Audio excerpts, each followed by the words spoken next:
Even as the Nile gleams beneath monumental pyramids and the looming chaos of the late Bronze Age collapse mirrors the shimmering shores of the New Kingdom in Total War Pharaoh's Grand Campaign, there's still a certain pesky scarab in the sand. Total War fatigue is real. I've been playing this series since the original Shogun over 20 years ago, and seen so many permutations of the formula that it's hard for me to get excited about it again. Especially when I could be playing Total War Warhammer, which has dragons, hydras, and wizards. Which is why the couple dozen turns I put into Total War Pharaoh were so surprising. This ancient sandbox really has gotten me excited about a classic swords and sandals Total War again. It's a very familiar formula, but Creative Assembly's Sophia Studio has proven once again that they can craft an interesting vessel to pour that formula into.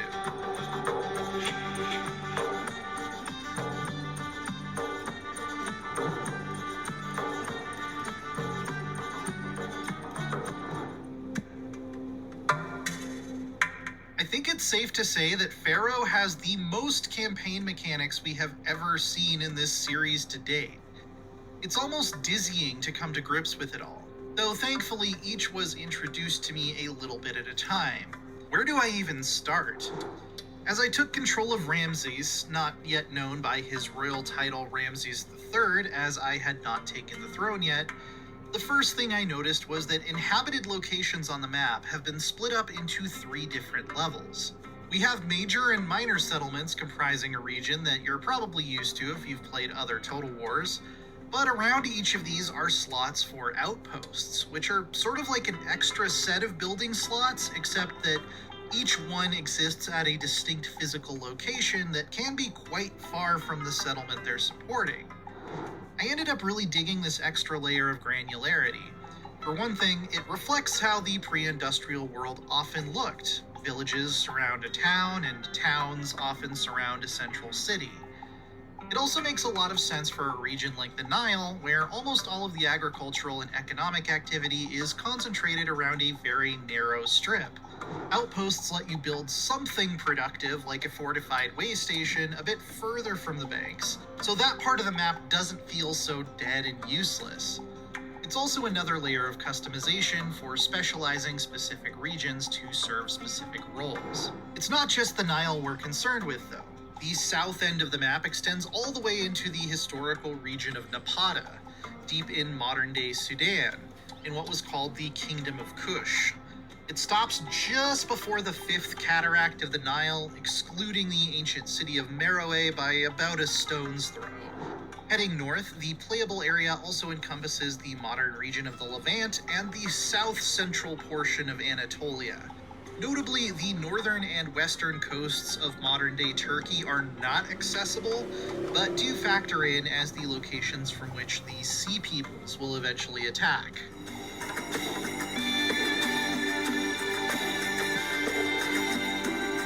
The goal for most of Pharaoh's characters, including Ramses, is to claim the crown either as Pharaoh of Egypt in the south or Great King of the Hittites in the north. You have to choose one to pursue, but anyone can choose either. As Ramses, I could pick up my armies and head north to become a Hittite ruler. I just can't change my mind once I've committed to a path. The exception to this is Shupiliuma,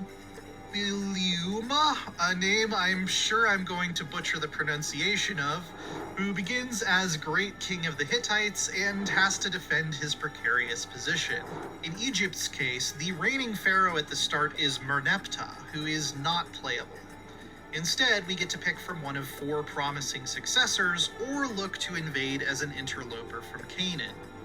This succession struggle begins with a race for legitimacy, a resource that is generated by controlling the core lands of a kingdom, owning and constructing certain buildings and great landmarks like the pyramids of Giza, and passing royal decrees. Basically, Pharaoh's replacement for a tech tree, since we're dealing with an era when science wasn't exactly at the top of anyone's priority list. Once you have enough legitimacy, you can contest the current ruler in a civil war that may include other pretenders. One of Pharaoh's campaign settings lets you cap the maximum number of participating factions in a civil war too, so you can decide how chaotic you want this phase to be. Becoming a pharaoh or great king is really only the end of the beginning though, as you'll then start accumulating royal powers like forced annexations of weaker factions and rush completion of buildings. You'll also continue to work on your ancient legacy, which might be related to trade, warfare, or diplomacy, depending on which great ruler of the past you have chosen to emulate. These tracks give you new goals and unlock new powers along the way. Following in the footsteps of Thutmose the Conqueror, another name I'm sure I'm getting wrong here, I had the option of weakening any city I planned to attack by either sabotaging their infrastructure or working with the locals to betray their current ruler. The skill of Thutmose III in conquering territory was unsurpassed and brought great glory and power to Egypt. That's not all though. The Royal Court of Egypt has multiple positions to strive for with special powers, like the Treasurer and Vizier. Even as a lowly upstart, I could curry favor with, make requests of, or plot against any of them. Using a court action to increase my regard with the Viceroy of Kush, for instance, could eventually allow me to call in my favors and temporarily gain access to the recruitment of powerful Kushite units. If I'm feeling less friendly, blackmail and threats can be used to slowly chip away at their legitimacy and eventually steal their jobs, which grants permanent perks. This all revolves around a 6-turn cycle representing the seasons as the ancient Egyptians counted them, ending in the festival of Shamsu Hor, when even more powerful abilities and schemes can be leveraged. To levy taxes and ensure that administrative duties are strictly adhered to. This, my lord, is Shamsu Hor. The Great River itself makes its presence felt here, as devastating floods earlier in the year can lead to a more bountiful harvest at the end of the year. But likewise, an early drought means you may find your armies marching on an empty stomach before too long. Pharaoh uses a multiple resource trade system like a Total War Saga Troy, so you may be able to scare up some grain by getting rid of excess stone or bronze. But if the whole Nile Valley had a bad year, you may find other rulers hesitant to part with what little they have. And if a bad harvest doesn't do you in, the Sea Peoples might. The state of Bronze Age civilization is tracked by how many important settlements are currently in the hands of the status quo factions, and how built up and prosperous they are. As they begin to fall like dominoes, the world will eventually plunge from prosperity into crisis, and possibly total collapse, which increases the rate of natural disasters and the ferocity and combat prowess of the invaders.